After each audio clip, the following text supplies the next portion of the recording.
الحمد لله وكفى وسلام على عباده الذين اصطفى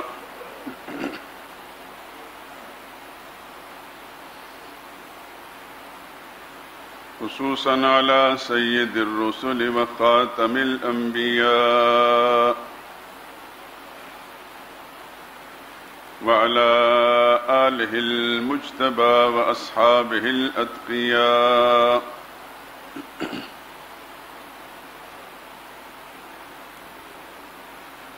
أما بعد فإن خير الحديث كتاب الله وخير الهدي هدي محمد صلى الله عليه وسلم وشر الأمور محدثاتها وكل محدثة بدعة وكل بدعة ضلالة وكل ضلالة في النار. أعوذ بالله من الشيطان الرجيم. بسم الله الرحمن الرحيم. النبي أولى بالمؤمنين من أنفسهم وأزواجه أمهاتهم وأولو الأرحام بعضهم أولى ببعض في كتاب الله من المؤمنين والمهاجرين إلا أن تفعلوا إلى أوليائكم معروفا كان ذلك في الكتاب مسطورا.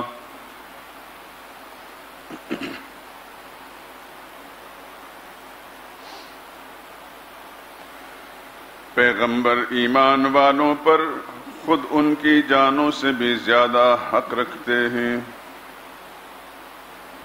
اور پیغمبر کی بیویاں ان کی مائیں ہیں، اور رشتہ دار آپس میں کتاب اللہ کی روح سے مسلمانوں اور مہاجروں سے ایک دوسرے کے ترکے کے زیادہ حقدار ہیں، مگر یہ کہ تم اپنے دوستوں سے احسان کرنا چاہو۔ یہ حکم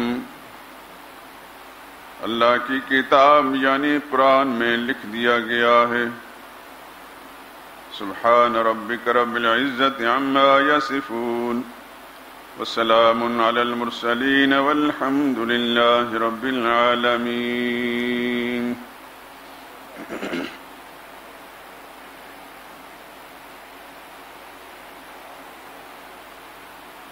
بزرگان محترم، برادران عزیز، آپ کے علم میں ہے کہ پچھلے چند ہفتوں سے سرور کائنات حضرت محمد مصطفیٰ صلی اللہ علیہ وسلم کے خاندان اور آپ کے اہل بیت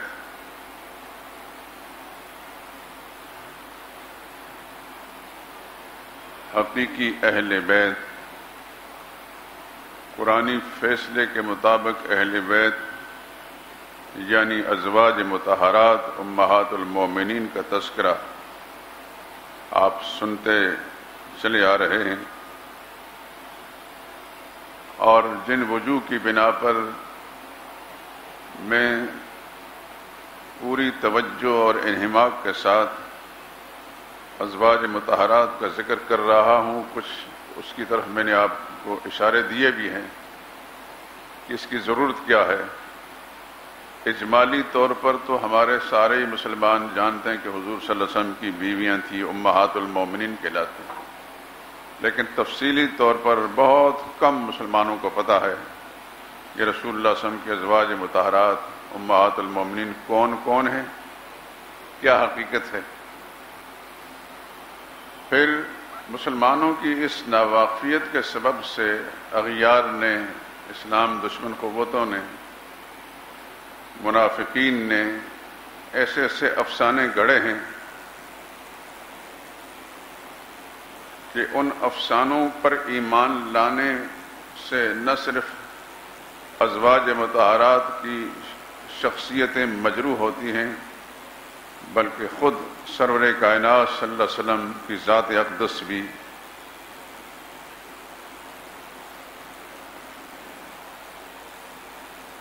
مجروح ہونے سے نہیں بچتی۔ پچھلے خطبات کے اندر کئی چیزیں آپ حضرات کے سامنے آ چکی ہیں۔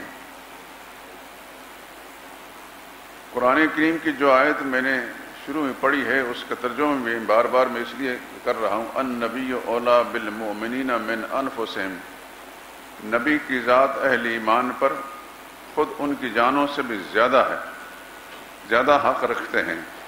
اس کا مطلب یہ ہے کہ ہمیں اپنے اور اپنے خاندان کے بارے میں اتنی معلومات لازمی نہیں ہیں جتنی کہ خود رسول اللہ صلی اللہ علیہ وسلم کے بارے میں، کیونکہ ہمیں اپنے خاندان کے بارے میں معلومات نہ ہوئی، ان کی وہ حیثیت جو ہے وہ اگر ہمیں پہچان نہ بھی ہوئی، اس کو ہم نے نہ مانا، تو اس سے ہمارے ایمان میں کوئی فرق نہیں پڑتا۔ لیکن رسول اللہ صلی اللہ علیہ وسلم اور آپ کے خاندان کا تعارف نہ ہونے یا ان کا جو مطلوبہ مقام ہے اس کو نہ ماننے کے سبب سے، اور دل میں ان کا وہ عظمت و احترام والا معاملہ جو ہے نہ لانے کے سبب سے ہمارے ایمان کا کوئی حصہ باقی نہیں رہتا، ایمان سے محرومی ہو جاتی ہے۔ یہ ہے اصل سبب، اور اس بات کو اللہ پاک نے اپنی کتاب کے اندر فرمایا کہ مسلمانوں تمہیں اپنے آپ کا تعارف اتنا ضروری نہیں جتنا نبی کی ذات کا اور نبی سے متعلقات کا تعارف ضروری ہے۔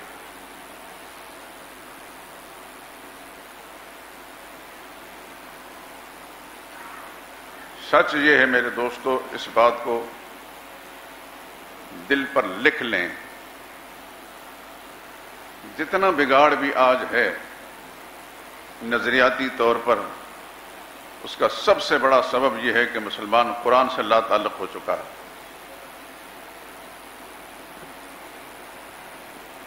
جب مسلمان کا تعلق قرآن کے ساتھ صحیح قائم ہو جائے گا، پھر یہ سارے فتنے ختم ہو جائیں گے، اور ساری دنیا کے فتنے منہ کھول کر آئیں کسی مسلمان پر اثر انداز نہیں ہو سکیں گے۔ ہماری سب سے بڑی کمی یہ ہے، کم نصیبی یہ ہے کہ ہمیں قرآن کریم سے دور رکھا گیا ہے۔ ہم صرف رسمی مسلمان، نام کے مسلمان ہیں، ایسی مسلمانی کہ اس میں ہمیں یہ نہیں پتا کہ مسلمان کسے کہتے ہیں، بس ایک لفظ ہے جو ہم نے سن لیا ہے اور منہ سے بھی بول لیتے ہیں کہ ہم مسلمان ہیں، ہمارے ماں باپ مسلمان تھے۔ اسلام ہوتا کیا ہے، مسلمان کسے کہتے ہیں، مسلمان کے لیے کن کن صفات کا ہونا ضروری ہے، یہ مطلق ہم نہیں جانتے۔ بلکہ اگر میں یہ بات کہوں تو شاید اس میں مبالغہ نہ ہو، ہم جن جبہ و دستار والوں کو اپنا مقتدا اور رہنما اور پیشوا مانتے ہیں، ان کی اکثریت بھی اسلام کے حقائق کو نہیں جانتی۔ بس ان کا کام چل رہا ہے، حقیقت سے بے خبر عوام کل انعام ان کے پیچھے پیچھے دوڑ رہے ہیں، ان کے نذرانے شکرانے اور وہ سارے مراعات و مفادات ان کو مل رہے ہیں، وہ بھی مست ہے اپنے حال کے اندر۔ ہمارے علاقے میں علاقائی زبان میں کہا کرتے، اے جان مٹھا تو اگلا کس نے ڈٹھا۔ بس ٹھیک ہے، وقت تو چل رہا ہے، عیش کے ساتھ زندگی گزار، عیش بھی ہے اور کیش بھی ہے۔ دریا کو اپنی موج اور طغیانیوں سے کام، کشتی کسی کی پار ہو یا درمیان ہے۔ ان جبہ و دستار والوں کو، ان نام نہاد مذہبی پیشواؤں کو اپنے مفادات سے غرض ہے، ان کے پیچھے دوڑنے والے، ان کے عقیدت مند مقتدی، ان کا دین ایمان بچتا ہے نہیں بچتا، ان سے کیا غرض ہے۔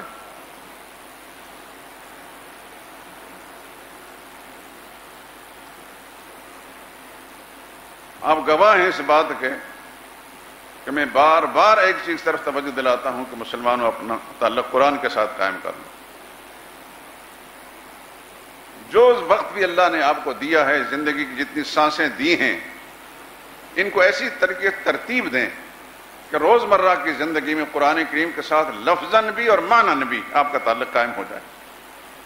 ایک رکوع پڑھیں، 2 رکوع پڑھیں، لیکن اس کو غور سے کسی عالم سے پوچھ کر، جس عالم کے علم پر اور اس کی دیانت پر آپ کو اعتماد ہے، پوچھ کر اس کا ترجمہ پڑھیں۔ مجھے اللہ کی رحمت سے پورا یقین اور امید ہے کہ جو مسلمان اس انداز سے اللہ کی کتاب کے ساتھ تعلق قائم کر لے گا انشاءاللہ العزیز، چاہے وہ بڑا عالم تو نہ بن سکے، اپنے دین و ایمان کو بچانے کا معاملہ ہو جائے گا۔ اور اگر اس کے سامنے کوئی غلط بات کرے گا تو کم از کم قرآن کریم کے ساتھ اس کا جو تعلق قائم ہو چکا ہے اس کی بنا پر وہ صاف جواب دے گا کہ قرآن میں یہ بات، میرے رب کا یہ فرمان ہے۔ قرآن کے مقابلے میں ہمیں کسی اور چیز کو نہیں مانتے۔ آپ سن چکے ہیں اور یہ حقیقت ہے کہ حدیث مبارکہ ہم مانتے ہیں، نبی کریم صلی اللہ علیہ وسلم کے جتنے ارشادات و فرامین ہیں، ہم جس طرح رسول اللہ کی ذات کو مانتے ہیں، آپ کی بات کو بھی مانتے ہیں، لیکن اگر ہم یہ دیکھیں کہ کوئی روایت قرآن کریم سے ٹکراتی ہے تو ہم یہ کہیں گے کسی جعلساز نے گھڑ کر حدیث کی کتاب میں داخل کر دی ہے۔ ایسا نہیں ہو سکتا کہ اللہ اپنا قرآن نازل کرے اپنے نبی پر اور پھر نبی قرآن کے مقابلے میں کوئی اور بات کہیں۔ احادیث صحیحہ وہی ہیں جو قرآن کے مطابق ہیں۔ جعلسازوں نے اتنی جعلسازی کی ہے کہ آپ اندازہ نہیں کر سکتے۔ جو اس لائن میں داخل ہو جاتا ہے نا جی، اس کو پھر پتہ ہوتا ہے، جو جس میدان کا کھلاڑی ہوتا ہے اس کو اس کے سارے نشیب و فراز کا پتہ ہوتا ہے۔ آپ حضرات اس پہلو سے تو خوش نصیب ہیں کہ بہت سے حقائق کو آپ نہیں جانتے، اس واسطے آپ کو درد اور رنج و الم نہیں ہوتا، آپ اپنے سکون اطمینان کے ساتھ اپنا کاروبار کر رہے ہیں۔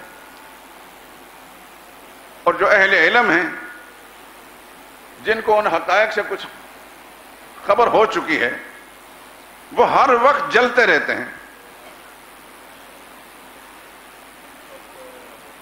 کر کچھ نہیں سکتے، اس پورے معاشرے کے رخ کو اور اس کی سوچ کو تبدیل نہیں کر سکتے، لیکن جو حقیقت انہیں معلوم ہو چکی ہے، اس سچائی کو جانتے ہیں، اس کی بنا پر وہ کڑتے رہتے ہیں، جلتے رہتے ہیں۔ پھر جس کو اللہ پاک نے ہمت اور توفیق دی ہے پھر وہ اپنے ما فی الضمیر کا اظہار بھی کرتا ہے۔ یہ جو کچھ آپ کا سامنے میں کہہ رہا ہوں یہ اللہ کی اسی توفیق کا ایک حصہ ہے۔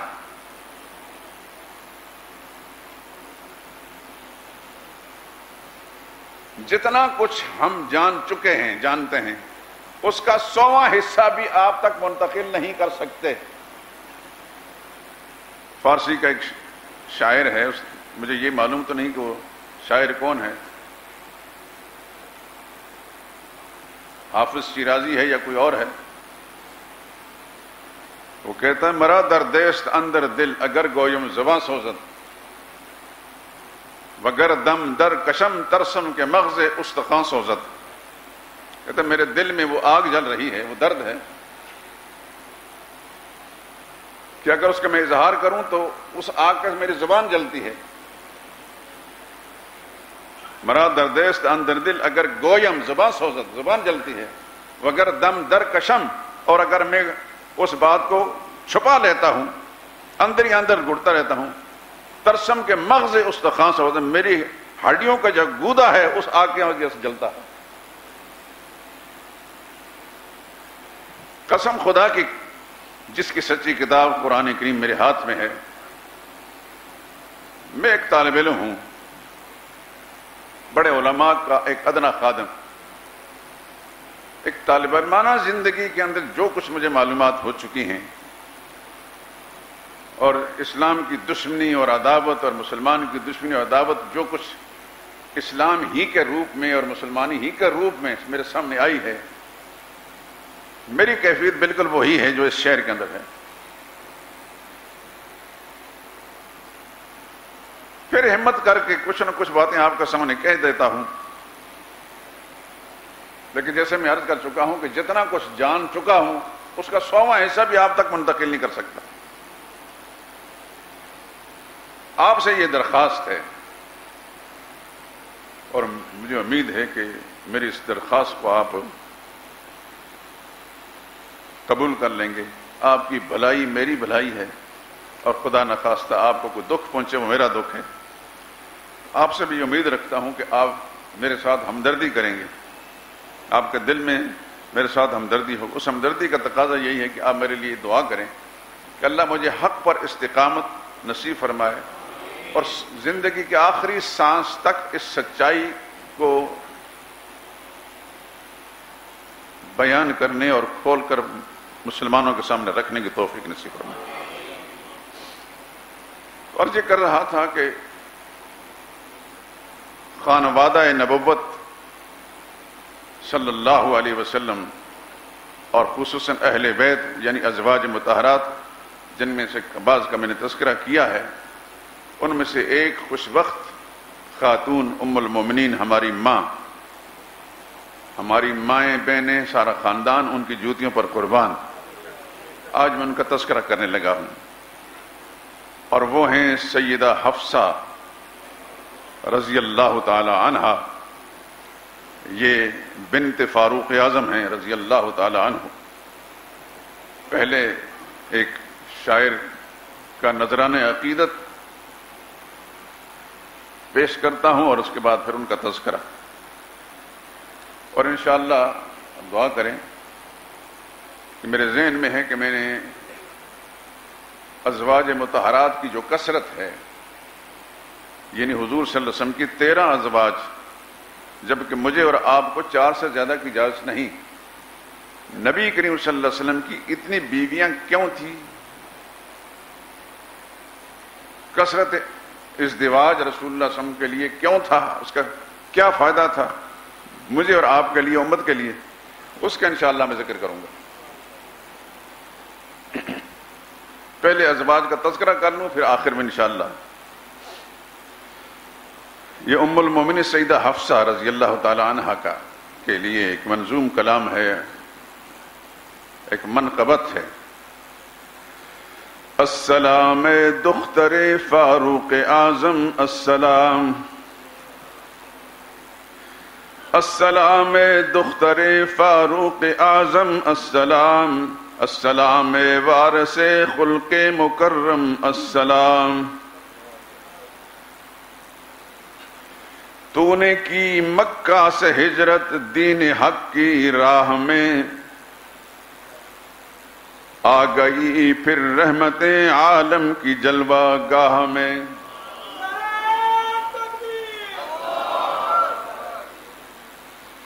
حق تعالی نے تیرا اعزاز کامل کر دیا، امہات المؤمنین میں تجھ کو شامل کر دیا، اہل بیت مصطفیٰ کی رکن سرکردہ ہے تو، اہل بیت مصطفیٰ کی رکن سرکردہ ہے تو، کیوں نہ ہو آغوش فاروقی کی پروردہ ہے تو، حق نے بخشا تھا تجھے بیدار دل روشن دماغ، عالم نسواں میں تیری ذات ہے مثل چراغ،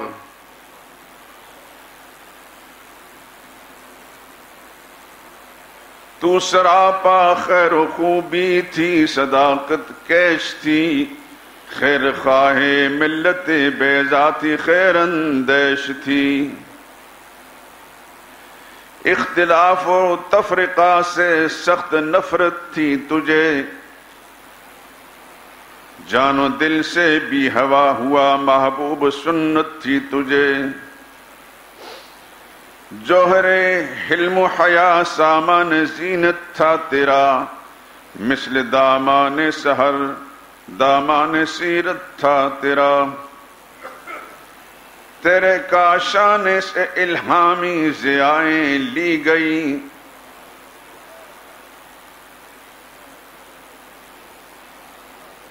آگے چل کر آپ سنیں گے کہ سیدہ حفصہ قرآن کی کاتب تھیں۔ یہ واحد زوجہ مطہرہ کہ پورا قرآن ہے انہوں نے اپنے ہاتھ سے لکھا، کتابت نے سیکھ لی تھی، اور بالآخر زید بن ابی بن کعب رضی اللہ تعالیٰ نے صدیق اکبر کے حکم سے جب قرآن کریم کو اکٹھا کیا تو ان کا جمع کردہ قرآن کریم نے لیا، حضرت عثمان نے انہی سے لے کر پھر پورے عالم اسلام میں قرآن کو پھیلایا۔ تیرے کاشانے سے الہامی ضیائیں لی گئیں، تجھ سے متعدد حدیثیں بھی روایت کی گئیں، عمر بھر تو پہ کرے صبر و رضا بن کر رہی، محرم قدسی رہی ہمراز پیغمبر رہی، کچھ صحابہ پر نہ تھا موقوف تیرا احترام، پاس کرتے تھے تیرا خود حضرت خیر الانام۔ تیرے مداحوں میں شامل ہیں جناب جبرائیل،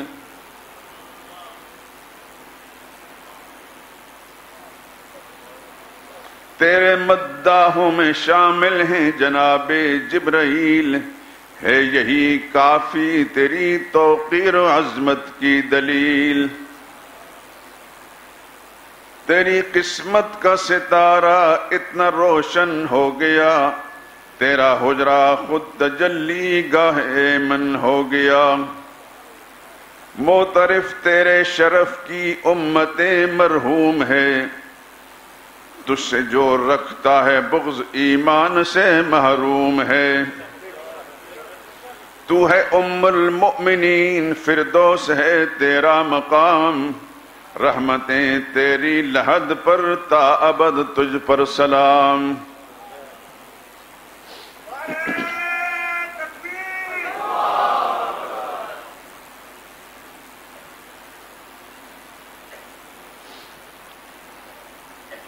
جس ہستی کا تذکرہ اس وقت ہو رہا ہے، آگے ہوگا، وہ ہے ام المومنین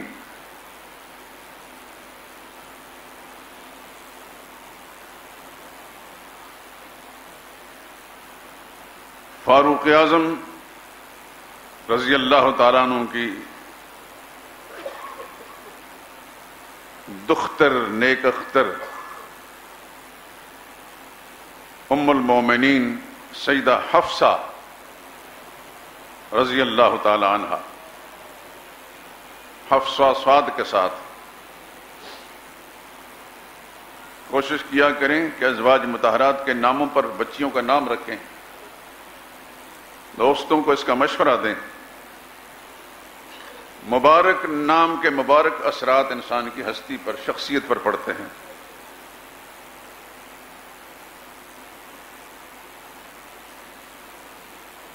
یہ وہ خوش نصیب خاتون ہیں جنہیں آغاز میں ہی اسلام قبول کرنے کا شرف ملا۔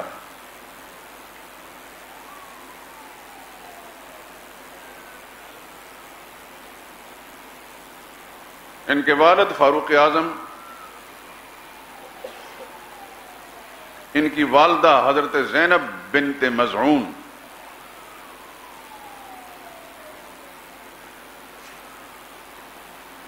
ان کے ماموں حضرت عثمان بن مزعون، قدامہ بن مزعون، عبداللہ بن مزعون، جلیل قدر صحابہ۔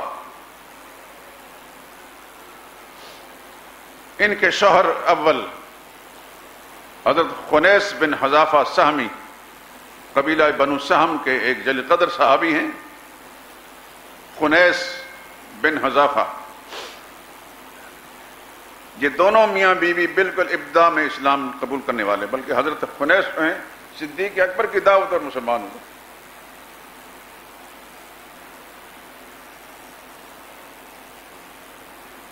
اور ان کو یہ شرف حاصل ہے کہ ان کے ماموں بھی بڑے جلیل قدر صحابی ہیں، وہ مسلمان ہیں۔ ان کے چچا حضرت زید بن خطاب، وہ بھی بڑے اونچے درجہ کے مسلمان ہیں۔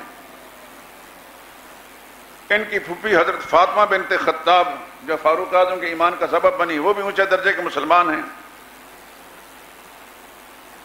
اور ان کے بہنوئی، ان کے پھوپھا حضرت سعید بن زید، وہ بھی اونچے درجے کے مسلمان ہیں۔ یہ سارا خانوادہ ہی بہت اونچے درجے کے لوگ، اور فاروق اعظم کا تو کہنا ہی کیا۔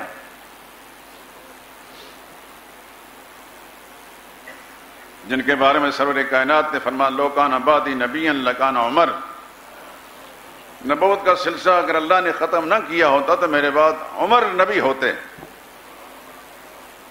اللہ نے ہمارے استاد قاضی عصمت اللہ صاحب رحم اللہ فرمایا کرتے تھے، خدا کی کروڑوں رحمتیں نازل ہوں، بعض اساتذہ کی باتیں اس طرح دل پر منقش ہو جاتی ہیں۔ یہ بات بھی کہ کم و بیش 45 سال 46 سال پہلے کی ہے، جب ہم نے دورہ تفسیر پڑھا تھا قرآن کی. حضرت قاضی صاحب رحم اللہ فرماتے تھے کہ نبی نہیں تھے مگر استعداد نبوت رکھتے تھے. اگر نبوت چلتی ہوتی تو حضور کے فرمانوں کے مطابق فاروق اعظم نبی ہوتے. فاروق اعظم وہ انسان ہیں کہ جن کو سرور کائنات نے اللہ سے مانگ کر لیا تھا. لوگ کہتے ہیں کہ باقی صحابہ مرید نبی تھے اور فاروق اعظم مراد نبی تھے. اور حضور کی دعائیں حدیث کتاب موجود ہیں. اللہم اعز الاسلام، اے اللہ اسلام کو عزت بخش بعمر، عمر کے ذریعے سے. اور پھر جب عمر مسلمان ہوئے تو عبداللہ بن مسعود رضی اللہ تعالیٰ عنہ کے فرمان حدیث کتاب ما زلنا اعزتا منذ اسلم عمر، جس دن عمر مسلمان ہوا تو پھر ہم آگے ہی بڑھتے گئے، پیچھے ہمارے قدم نہیں رکے.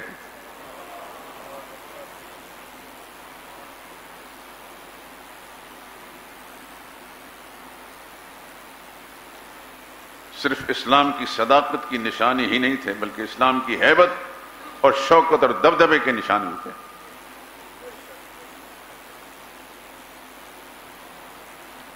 سیدہ حفصہ اس مبارک خاندان کی بیٹی تھیں. ماں بھی اونچے درجے کی، باپ بھی عظیم الشان انسان، ماموں بھی اونچے درجے کے، چچا بھی اونچے درجے کے مسلمان. شروع میں اسلام لانے والی یہ خود بھی اور ان کے شوہر بھی. اور پھر انہیں یہ شرف بھی حاصل ہے کہ انہوں نے حبشہ کی طرف بھی ہجرت کی ہے، ذو ہجرتین ہے، اور مکہ مدینہ طیبہ کی طرف ہجرت کی ہے.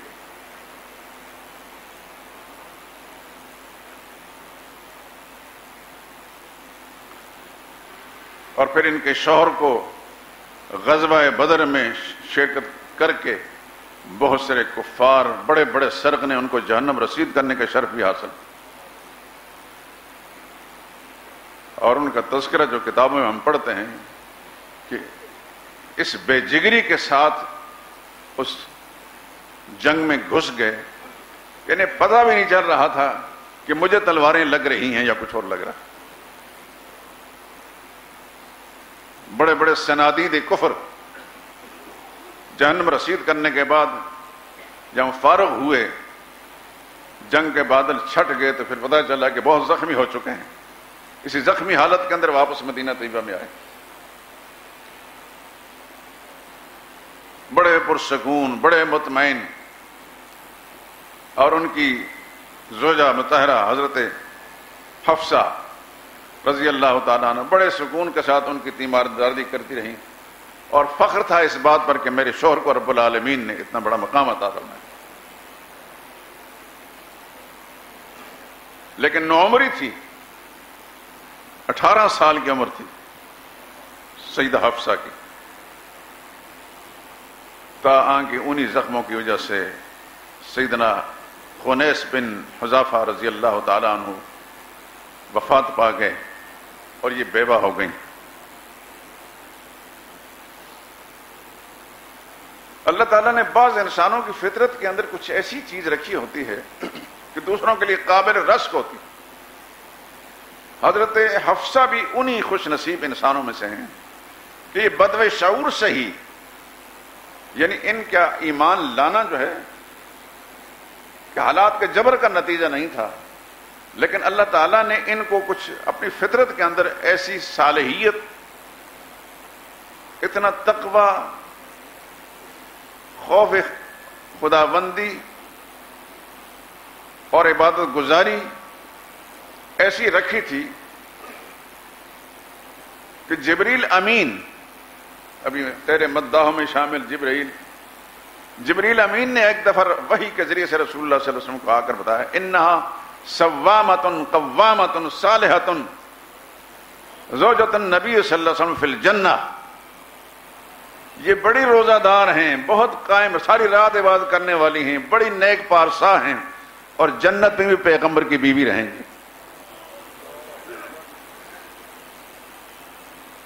یہ تو آپ جانتے ہیں نا کہ جبریل امین اپنی مرضی سے نہیں آتے تھے،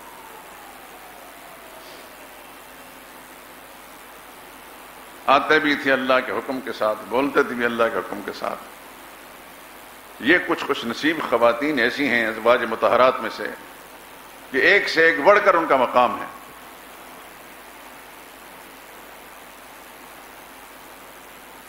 میں نے جتنے تذکر پڑھے ہیں نہایت ہی متقی اور پارسا خواتین کی، ان میں سے سر فہرست نظر آتی ہیں حضرت حفصہ رضی اللہ تعالی عنہ، لیکن بالکل نوعمری ہے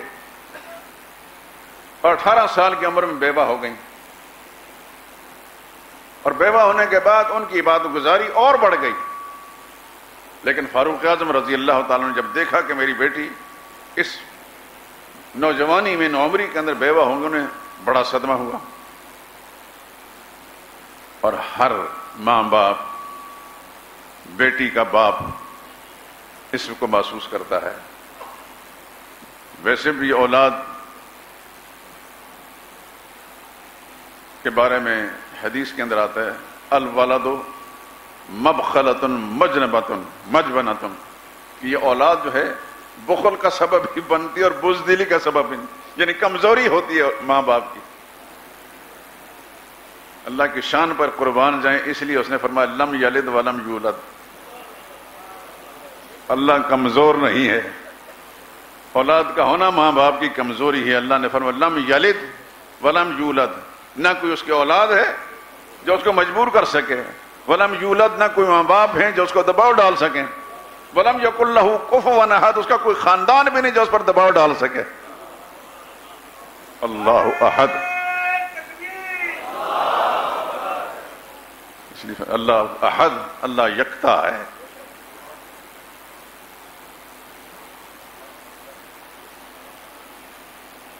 سبحان اللہ، کیا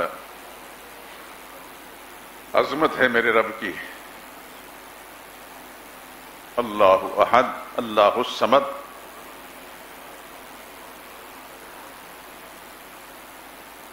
کسی کا محتاج بھی نہیں، کسی کا نیاز مند بھی نہیں، کسی کے دباؤ میں آنے والا بھی نہیں، نہ کوئی بڑا ہے جو دباؤ ڈال سکے، نہ چھوٹا ہے جو ضد کر کے بنوا سکے۔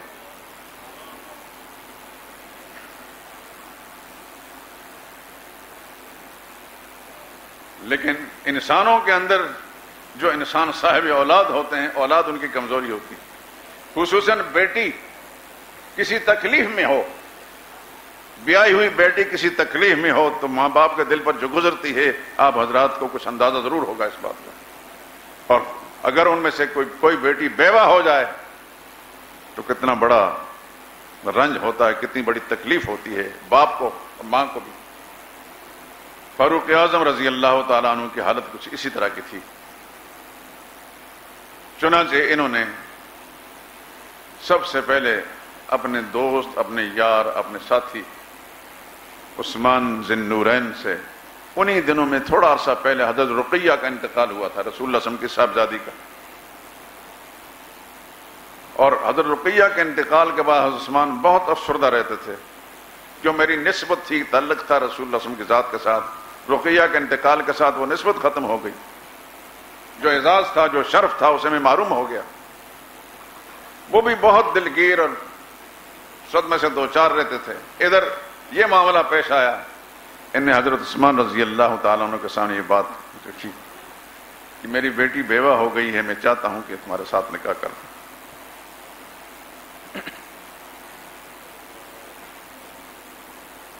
حضور صلی اللہ علیہ وسلم نے ارشاد فرمایا ہے کہ جب تم دیکھو کہ کوئی موضوع رشتہ ہے، مناسب آدمی ہے تمہاری بیٹی کے لیے، تو پھر فوراً خود اس کے ساتھ رابطہ قائم کر کے اپنی بیٹی کا رشتہ فزوجوہ، اس کو نکاح کر کے دے دو۔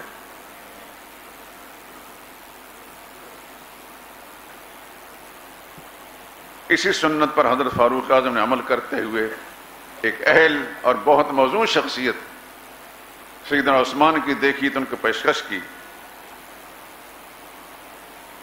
سیدنا عثمان رضی اللہ تعالیٰ عنہ بہت صدمے سے دو چار تھے، انہوں نے فرمایا کہ میں اس پر غور و فکر کروں گا،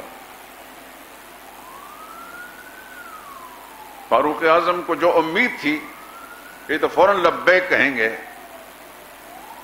وہ پوری نہیں ہوئی، بے چین تھے، مضطرب تھے۔ تو پھر دوسرے ساتھی حضرت صدیق اکبر رضی اللہ تعالیٰ عنہ سے، یہاں ایک بات آپ حضرات میری بات توجہ کریں، آج ہم جب بیٹیوں کو رشتہ کرتے ہیں نا تو سال 2 سال 4 سال کو لڑکا بڑا ہو تو اچھا وہ لڑکا بڑا ہے جی، اس میں ساری خوبیاں ہیں، ساری شرافتیں ہیں، لڑکا بڑا ہے لڑکی سے۔ اور اگر 8-10 سال بڑا ہو تو پھر تو ناممکن ہے کہ شادی کر کے دیں۔ یہ مرض ہمارے ہاں اللہ جانے کہاں سے آیا ہے۔ محمد مصطفیٰ صلی اللہ علیہ وسلم کی زوجیت میں جب حضرت حفصہ آئی ہیں، اس وقت حضرت محمد مصطفیٰ صلی اللہ علیہ وسلم کی عمر 50 سال سے اوپر تھی اور حضرت حفصہ 20 سال کی تھی۔ سیدہ عائشہ کے بارے میں سن چکے، وہ 19 برس میں رسول اللہ صلی اللہ علیہ وسلم کے گھر میں آئی ہیں، حضور صلی اللہ علیہ وسلم 50 سال سے اوپر تھے، وہاں تو کوئی اپراٹ نہیں ہوئی۔ اس کے برعکس دیکھیں، حضرت حفصہ حضور کے سسر ہیں، پتہ ہے نا سب کو، حضرت فاروق اعظم، حفصہ ان کی بیٹی ہیں، رسول اللہ صلی اللہ علیہ وسلم کے زوجہ مطہرہ ہیں، اور حضرت علی حضور صلی اللہ علیہ وسلم کے کیا لگتے ہیں؟ داماد لگتے ہیں۔ حضرت علی کی بڑی بیٹی حضرت ام کلثوم رضی اللہ تعالی عنہا، فاروق اعظم رضی اللہ تعالیٰ عنہ نے نبوت کے ساتھ رشتہ جوڑنے کے لیے ایک طرف رسول اللہ صلی اللہ علیہ وسلم کے سسر ہیں، دوسری طرف رسول اللہ کے داماد بنے ہیں۔ ام کلثوم کے ساتھ نکاح کیا، سیدہ فاطمہ کی بیٹی، بڑی بیٹی، پہلی اولاد حضرت ام کلثوم۔ کتنا فرق ہوگا عمر میں، وہاں تو کوئی اپراٹ نہیں ہوئی۔ جب فاروق اعظم رضی اللہ تعالیٰ نے خواہش ظاہر کی کہ میرا رسول اللہ صلی اللہ علیہ وسلم کے خاندان کے ساتھ نسبت جڑ جائے ادھر سے بھی، تو نہ حضرت فاطمہ نے انکار کیا نہ حضرت علی نے انکار کیا کہ آپ تو بوڑھے ہو چکے ہیں، ہماری بیٹی تو بالکل ینگ ہے۔ یہ بات میں اس لیے کہہ رہا ہوں کہ جو بیماری یہودیوں کی طرف سے، عیسائیوں کی طرف سے اور ہندوؤں کی طرف سے ہمارے اندر آ چکی ہے، ہمارے معاشرے کے اندر، اس بیماری سے جان چھڑانے کی کوشش کریں۔ موضوع رشتہ ہو کوئی بھی، چاہے عمر بڑی ہے، اس میں ذرا بھی دیر نہ کریں۔ عمریں مناسب مل جائیں تو زہے قسمت، دلہن بڑی ہے بیٹا چھوٹا ہے تب بھی کسی قسم کے کوئی اپراہٹ والی بات نہیں، اور لڑکا بڑی عمر والا ہے لڑکی چھوٹی عمر والی تب بھی کوئی فرق نہیں، کچھ فرق بھی نہیں پڑتا، ذرا برابر۔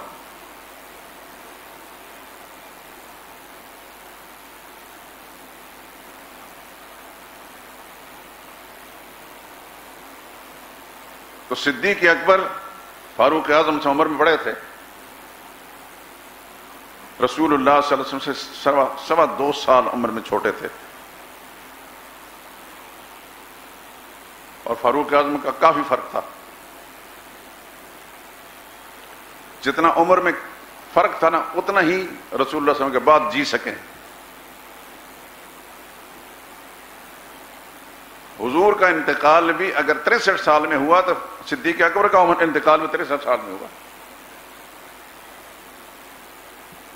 فاروق اعظم سے بڑے ہیں، لیکن فاروق اعظم اپنی 18 سال کی بچی بیوہ ہو چکی ہے، اپنی عمر سے بڑے ساتھی صدیق اکبر رضی اللہ تعالیٰ عنہ کے زوجیت میں دینے کے لیے ان کے سامنے اظہار کیا۔ حضرت عثمان نے جواب نہیں دیا، صدیق اکبر کے سامنے اظہار کیا۔ صدیق اکبر نے خاموشی اختیار کی، یہ نہیں فرمایا کہ میں سوچوں گا۔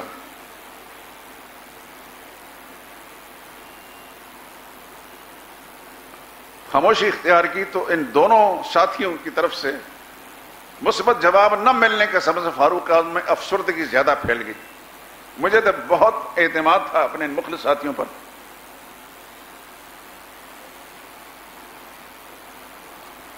حضرت صدیق نے کیوں خاموشی اختیار کی؟ اصل میں صدیق اکبر رسول اللہ صلی اللہ علیہ وسلم کی زبان مبارک سے کہیں سن چکے تھے. جب حضرت حفصہ بیوہ ہوئیں اور ان کے ایمان اور تقدم فی الاسلام کا بھی پتہ تھا، اسلام کی خاطر ان کی قربانیوں کو پتہ تھا، تو ان کی دلجوئی اسی صورت میں ہو سکتی تھی کہ رسول اللہ صلی اللہ علیہ وسلم کو اپنی زوجیت میں لے لیں. تو کسی موقع پر اپنے اس خاص ساتھی صدیق اکبر سامنے انہوں نے تذکرہ بھی کیا تھا. صدیق اکبر کو پتا تھا کہ حضور ذکر کر چکے ہیں، لیکن فاروق اعظم کو اس وقت یہ بات نہیں بتائی کہ حضور کا راز کو وہ آؤٹ نہیں کرنا چاہتے تھے. فاروق اعظم کو صدمہ ضرور ہوا، لیکن انہوں نے خاموشی. بعد میں جب رسول اللہ صلی اللہ علیہ وسلم کی زوجیت میں آ گئے تو پھر فرمایا کہ میں اب بات کو ظاہر کرتا ہوں کہ میں چونکہ اپنے کانوں سے سن چکا تھا حضور صلی اللہ علیہ وسلم کے ارادہ اور خواہش، اور یہ راز تھا میرے اور حضور کے درمیان میں، اس کو فاش نہیں کرنا چاہتا تھا. آپ کو تکلیف ضرور ہوئی، لیکن میں نے اس لیے اس وقت خاموشی اختیار کی، ورنہ آپ سے بڑھ کر میرے لیے عزیز کون ہو سکتا. ادھر حضرت عثمان رضی اللہ تعالیٰ عنہ کا جب بات چلی کہ فاروق اعظم نے ان کو پیشکش کی ہے اور انہوں نے کہا کہ میں سوچوں گا، تو حضور نے اس وقت ایک جملہ فرمایا، عثمان کو حفصہ سے بہتر بیوی ملے گی اور حفصہ کو عثمان سے بہتر شوہر ملے گا. چنانچہ رسول اللہ صلی اللہ علیہ وسلم نے اپنی دوسری صاحبزادی سیدہ ام کلثوم رضی اللہ تعالی عنہ حضرت عثمان کی زوجیت میں دے دی اور فرمایا ما زوجت عثمان الا بوحی من السماء، میں نے اپنی بیٹی عثمان کے نکاح میں دی اللہ کی وحی کے ذریعے سے دی ہے. میرے اللہ نے مجھے حکم دیا کہ عثمان کو دوسری بیٹی بھی دے دیں. اور جب حضرت ام کلثوم کا انتقال ہو گیا دوسری بیٹی کا بھی، تو اس وقت حضور نے فرمایا کاش کہ میری اور بیٹیاں ہوتی. ایک روایت میں کہ 40 بیٹیاں بھی ہوتی، یکے بعد دیگری فوت ہوتی رہتی، میں عثمان کے نکاح میں دیتا. عثمان اس قدر معتمد انسان تھے اللہ کے پیغمبر. چنانچہ حضرت عثمان کی زوجیت میں حضرت ام کلثوم آ گئیں اور سیدہ حفصہ رضی اللہ تعالیٰ عنہ رسول اللہ صلی اللہ علیہ وسلم کی زوجیت میں چلی گئیں 20 سال کی عمر میں.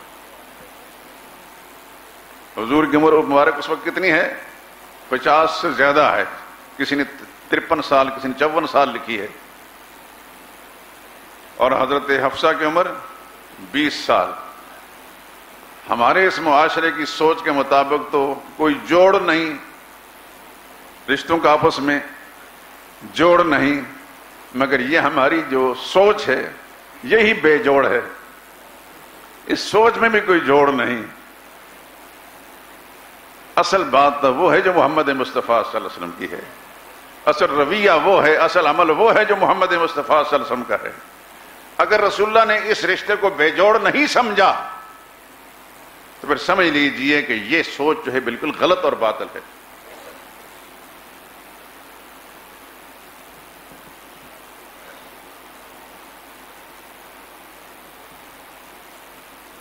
سیدہ حفصہ رضی اللہ تعالی عنہ سرور عالم صلی اللہ علیہ وسلم کی زوجیت میں آ گئیں.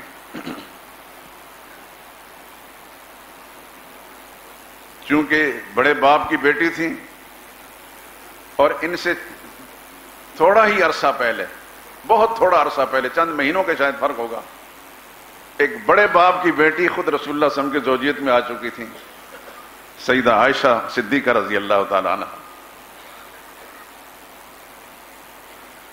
عائشہ صدیقہ خود فرماتی ہیں حضور کی ساری بیویوں میں میرے جوڑ کی صرف حفصہ ہی تھی.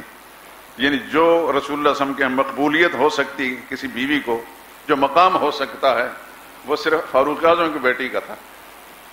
لیکن اللہ تعالیٰ نے بعض انسانوں کے اندر کچھ خصلتیں ایسی پیدا کی ہوتی ہیں، یہ اللہ ہی کے فیصلے ہیں.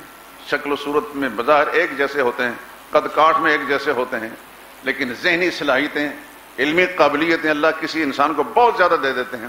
ازواج مطہرات میں سب سے زیادہ قابلیت، علمیت جو تھی حضرت عائشہ صدیقہ رضی اللہ تعالیٰ عنہ. حضرت حفصہ سے حضور صلی اللہ علیہ وسلم کی 60 روایتیں ہیں. رسول اللہ صلی اللہ علیہ وسلم کی احادیث مبارکہ انہوں نے جو نقل فرمائی ہیں 60 ہیں. اور عائشہ صدیقہ رضی اللہ تعالیٰ سے 2210 روایتیں ہیں.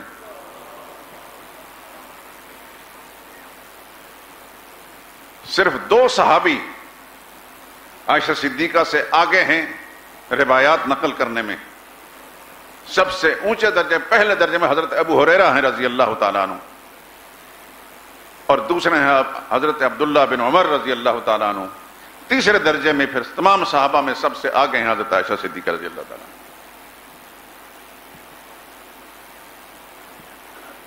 کسی زوجہ مطہرہ نے عائشہ صدیقہ کے بعد پھر حضرت ام سلمہ ہیں، ان کا تذکرہ انشاءاللہ بعد میں کروں گا میں،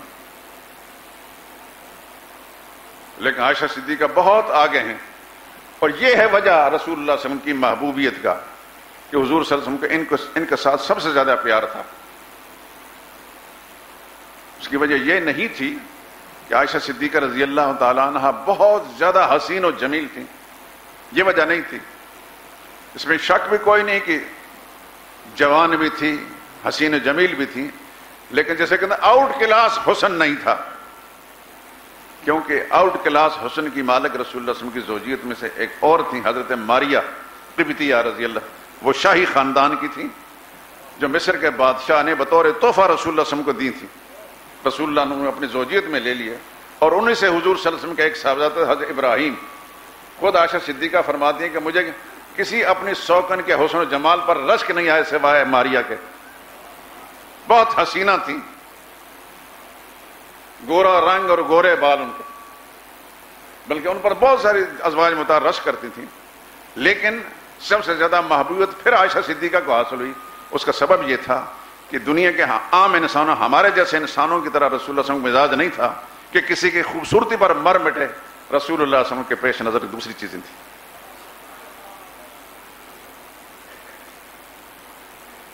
اور امت تک دین جو پہنچا ہے، رسول اللہ صلی اللہ علیہ وسلم کی ازواج مطہرات آپ کی امہات المومنین میں سے سب سے زیادہ، ساری ازواج مطہرات کو ایک طرف کر لیں، ان سے بھی کئی گنا زیادہ عائشہ صدیقہ رضی اللہ تعالیٰ عنہ سے دین پہنچا ہے. یہ تھی اصل وجہ حضور صلی اللہ علیہ وسلم کے منظور نظر ہونے کی. لیکن چونکہ ایک بڑے باپ کی بیٹی تھی، رسول اللہ کے مخلص ساتھی کی بیٹی تھی، اور قدیم الاسلام تھی، اور اسلام کے لیے قربانیاں دینے والی تھی، کبھی حبشہ کی ہجرت، کبھی مدینہ کی ہجرت، اور تکلیفیں اٹھا کر، اس لیے حضرت حفصہ کو ایک بڑا مقام حاصل تھا اسلام میں، مسلمانوں کے ہاں اور پیغمبر اسلام صلی اللہ علیہ وسلم کے درمیان. یہ بات میں بتا ہی چکا ہوں کہ بدو شعور سے ہی جب اسلام میں داخل ہوئی ہیں، نہایت متقی پارسال. ان کے بارے میں حدیث میں آتا ہے کہ جبریل امین آ کر اطلاع، انہا صوامتن، بہت زیادہ روزہ رکھنے والی ہیں، صائم الدہر تھیں، قوامتن، ساری رات اٹھ کر اللہ کی بات کرنے والی، صالحتن، بہت پارساز اور نیک تھیں، زوجۃ الرسول، زوجۃ النبی صلی اللہ علیہ وسلم فی الجنہ، جنت میں بھی رسول اللہ صلی اللہ علیہ وسلم کی بیوی ہوں گی.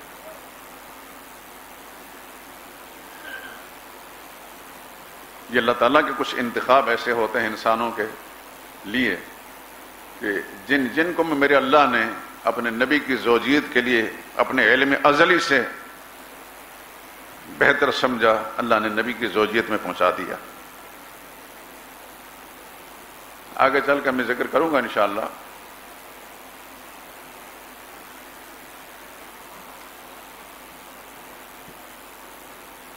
حضرت خدیجہ پہلی بیوی، وہ قبیلہ بنو اسد سے تھی. حضرت عائشہ صدیقہ رضی اللہ تعالی عنہ وہ بنو تیم میں سے تھی. حضرت حفصہ رضی اللہ تعالی عنہ یہ بنو عدی میں سے تھیں. آگے ام حبیبہ کا تذکرہ آئے گا رضی اللہ تعالی عنہ، وہ بنو امیہ میں سے تھیں. بہت سارے خاندانوں سے رسول اللہ صلی اللہ علیہ وسلم کی زوجیت میں آئیں. لیکن بڑی عجیب بات ہے، بہت ہی عجیب بات ہے کہ کوئی ہاشمی خاندان خاتون رسول اللہ صلی اللہ علیہ وسلم کی زوجیت میں نہ آ سکی. حالانکہ ہاشمی خاندان حضور کا اپنا خاندان تھا، اور اپنے خاندان میں خواتین کی کمی نہیں تھی. اس میں اللہ کی حکمت ہے کوئی؟ حضور صلی اللہ علیہ وسلم کا سب چچاؤں کی بیٹیاں تھیں اور ایمان والیاں تھیں، بلکہ ایک چچا جناب ابو طالب سے تو رسول اللہ صلی اللہ علیہ وسلم نے ان کی ایک بیٹی کا رشتہ مانگا بھی تھا۔ حضرت خدیجہ سے نکاح بعد میں کیا ہے، شروع میں رسول اللہ صلی اللہ علیہ وسلم نے جب نکاح کی ضرورت محسوس فرمائی تو اپنے چچا ابو طالب سے رسول اللہ صلی اللہ علیہ وسلم نے فرمایا کہ اپنی بیٹی، بڑی بیٹی جن کا نام ہند تھا، مشہور ہیں ام ہانی کے نام سے، ان کا رشتہ مجھے دے دیں۔ لیکن شاید منشاء خداوندی یہ نہیں تھا کہ وہ ان کی زوجیت میں آئیں، باپ نے انکار کر دیا، ابو طالب نے صاف انکار کر دیا کہ میں آپ کو اپنی بیٹی نہیں دے سکتا۔ اور پھر کس کو دی؟ ابو جہل کے خاندان کا ایک آدمی تھا، حبیرہ مخزومی، اس کو دے دیا رشتہ، ان کی بیوی بن گئی۔ حبیرہ کون تھا؟ یہ ابو جہل ہی کی طرح رسول اللہ صلی اللہ علیہ وسلم کا بدترین دشمن تھا۔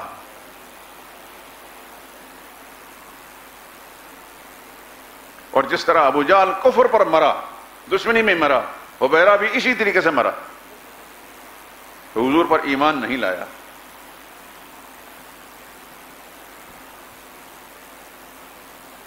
اس کے مرنے کے بعد سن 8 ہجری میں جب مکہ معظمہ فتح ہوا ہے، وہ جب مر گیا تو پھر حضرت ام ہانی نے اسلام قبول کیا، لیکن حضور کی زوجیت میں بہرحال وہ نہیں آ سکی۔ یہ مختلف خاندانوں کی عورتیں رسول اللہ صلی اللہ علیہ وسلم کے زوجیت میں آئیں اور امہات المومنین کا شرف ان کو ملا ہے۔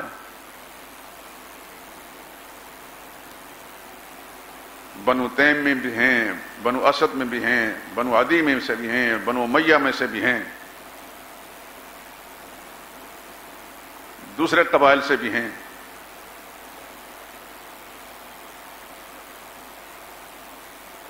لیکن کوئی ہاشمی خاتون رسول اللہ صلی اللہ علیہ وسلم کی زوجیت میں نہیں آ سکی۔ دوسرے لفظوں میں یہ کہہ لیجئے کہ اس زمانے کے ہاشمیوں کو یہ شرف نہ مل سکا۔ حالانکہ ابو لہب کی بیٹی بھی تھی، درہ نام، بعد میں مسلمان ہوئیں، ان کی ایک بیٹی کا خالدہ نام ہے، وہ بھی مسلمان ہوئیں، لیکن حضور کی زوجیت میں نہیں آ سکیں۔ جناب ابو طالب کی 3 بیٹیاں مسلمان تھیں، ایک کا نام ہند ام ہانی تھا، دوسری کا نام جمانہ تھا، تیسری کا نام ریتا تھا، را یا طا ہا۔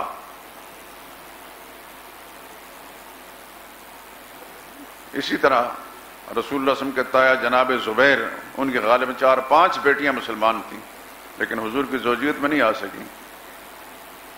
حضور صلی اللہ علیہ وسلم کے بڑے تایا جناب حارث بن عبد المطلب، ان کی بھی 3-4 بیٹیاں، ان کو اللہ نے ایمان کے دور سے، یہ تو ان کا ذکر کر رہا ہوں جو مسلمان ہوئی ہیں، ہو سکتا ہے غیر مسلم بھی ہوں، لیکن کوئی بھی ام المومنین ہونے کا شرف حاصل نہ کر سکی۔ حضور صلی اللہ علیہ وسلم کا ایک چچا ہے، اس کے 2 نام تاریخ میں لکھے ہیں، عبد القعبہ بھی اس کا نام ہے، مقوم بھی ہے، اس کی بھی بیٹیاں مسلمان ہیں، لیکن ام المومنین ہونے کا شرف نہیں حاصل کر سکیں۔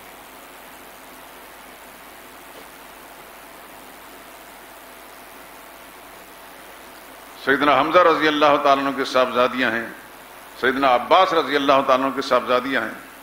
حضرت عباس کے 10 بیٹے مسلمان ہوئے، 5 بیٹیاں مسلمان ہیں، لیکن ام المومنین کوئی بھی نہ بن سکی۔ یہ رتبہ بلند ملا جس کو مل گیا، ہر مدعی کے واسطے دارو، ذالک فضل اللہ یؤتیہ من یشاء۔ یہ اللہ کا فضل، اللہ جس کو چاہتے ہیں دے دیتے ہیں۔ آپ حیران ہوں گے کہ ابو سفیان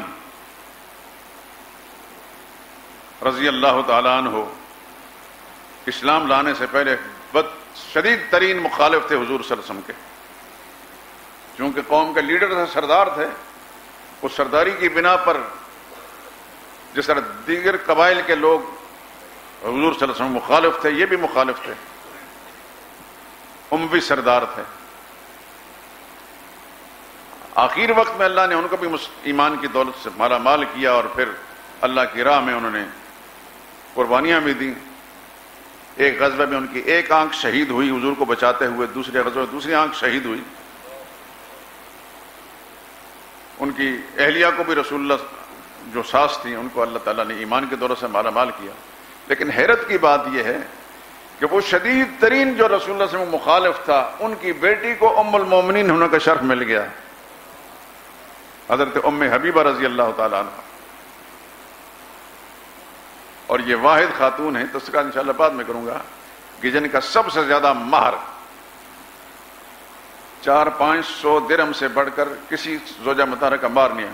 ان کا 4000 دینار ان کا مہر تھا، لیکن ان کا مہر نجاشی شاہ حبشہ نے ادا کیا تھا۔ ان کا نکاح بھی حبشہ میں ہوا حضور صلی اللہ علیہ وسلم کے ساتھ۔ وہ بھی ابتدائی دور میں اسلام لانے والی اور اسلام کے لیے قربانی دینے والی تھی، اللہ نے پھر ان کو یہ شرف بخشا کہ ام المومنین بن گئی۔ میں ذکر کر رہا ہوں کہ حضور کی زوجیت میں میرے اللہ نے جس کو چاہا پہنچا دیا، یہ اللہ کا انتخاب تھا۔ جس طرح حضور نے فرمایا کہ میں نے اپنی بیٹیاں اللہ کی وحی کے ذریعے سے 2 حضرت عثمان کو دی ہیں، ایک حضرت ابو العاص کو دی ہیں، اور ایک حضرت علی کو دی ہیں۔ اس طرح حضور صلی اللہ علیہ وسلم کی ہر بیوی، ہر زوجہ مطہرہ اللہ کی وحی کے ذریعے سے اللہ کے نبی کی زوجیت میں آئی ہیں۔ اب دلوں کے حال تو میرے اللہ کو معلوم ہے، میری پسند پر آپ کے پسند پر تو اللہ نے کوئی کام نہیں چھوڑا کہ ہم کسی قبیلے کو پسند کریں تو ہمارا دل چاہتا کہ وہ آ جائیں حضور کی زوجیت میں، نہیں، یہ اللہ کا اپنا انتخاب ہے۔